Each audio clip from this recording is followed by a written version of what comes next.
Now, listen, I'm gonna warn you right now. You need pen, you need paper, and you need to actively listen. Not one verse and then, I talk about a whole bunch of stuff that ain't even connected to the verse. So, today, I'm going to be sharing on the topic, position for purpose. Position for purpose. Listen, the two most important days of your life were the days you were born and the day you find out why. The two most important days of your life, the day you was born and the day you were found out, you find out why. Mark Twain said that. See, a lot of people come to different seasons within their life and they're asking the question, what should I do? What should I major in school? What type of career I should have? Should I marry this person or not marry that person? Should I live in this neighborhood or not this neighborhood? They're trying to figure out what they should do.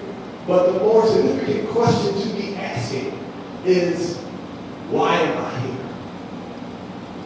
Why did God create me? What has God called me to do and to be? Understand this, purpose is more significant than mission. Everybody say that. See, purpose is more significant than mission. Mission talks about what am I doing right now. Purpose asks a greater question on why did God create me. See, while mission speaks to activity, purpose speaks to destiny. See, mission speaks to how. Mission speaks to how. Purpose speaks to why. And if you know the why, the how will take care of itself. Mission statements change. Mission statements change. I look at the life of David, and at one point he's slaying Goliath.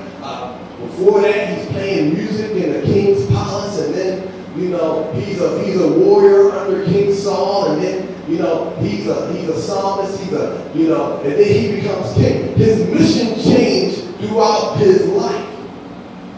Missions change. Purpose is permanent. Purpose is permanent. Understand this: the Creator determines the purpose of the created. The Creator determines the purpose of the created. That means what? You cannot create your purpose. That role is reserved for the Creator only. So the question is not, trying to assign myself something. This is what I'm going to do. No, you didn't create you, so how can you determine what it is that you are supposed to do? Only the Creator can determine it. You should not delay the discovery of or the fulfillment of purpose because you exist for purpose. In other words, purpose existed before you did. So God looked out through all eternity from heaven, and then he saw the things that were going on within that time, and then he went beyond that, and then he designed himself a person with the proper personality, with a proper gift set, who would have the proper life experience that would shape them in order for them to go ahead and execute what he had called them to do. But before he had did any of that, he saw purpose. Dr. Ackman? Yeah. The greatest disappointment in life is to be successful in the wrong assignment. The greatest disappointment in life is to be successful. So you've done it all. You built businesses. You got all your degrees. You lived it out. And then you stand before God to be judged. Not if you should go to heaven or hell, but when you stand before God to judge your work on the earth, you did all the wrong stuff.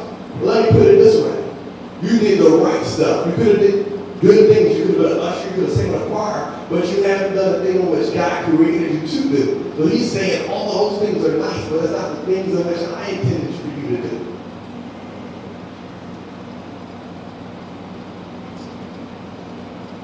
Stereotypical discovery questions of purpose. He asked these questions. What am I passionate really gets me excited, what am I passionate about? But understand this. Paul was passionate about Israel, but God called him to be an apostle to the Gentiles. Then we ask the question, well, what do I love? What do I hate? They say if I can find something I just really love, I love this, I love singing. I know my purpose is not to sing. Oh my goodness. You would have ran out the door.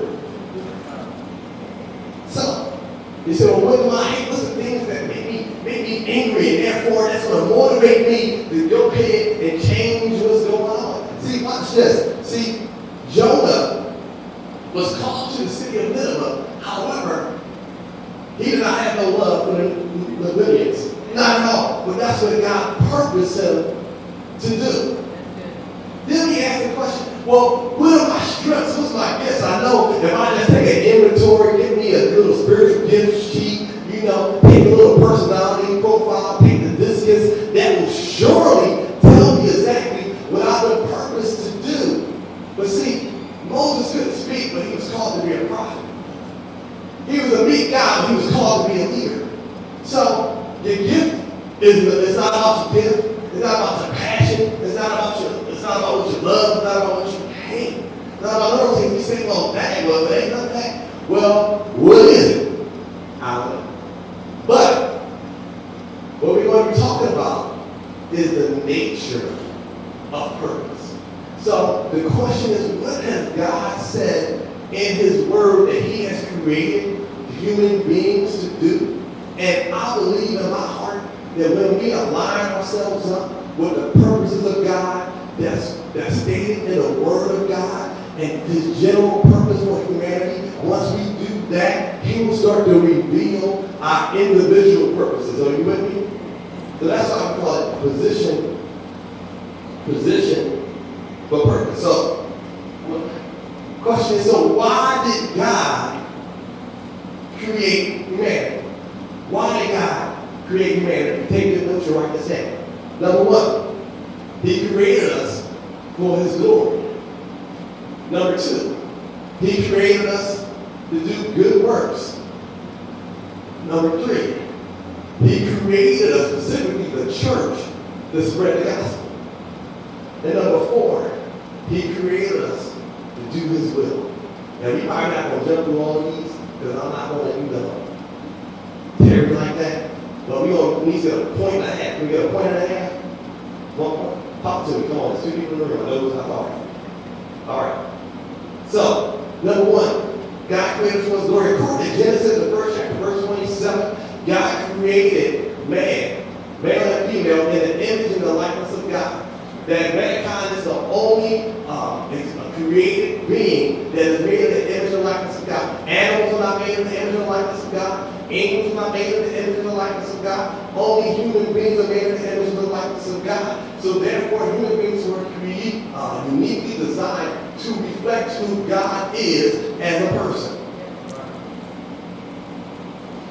Let's look at Isaiah 43rd chapter, verse 6 through 7. It says, "Bring my sons from afar, and my daughters from the end of the earth. Everyone who is called by my name, who I created," watch it, "whom I created for my glory."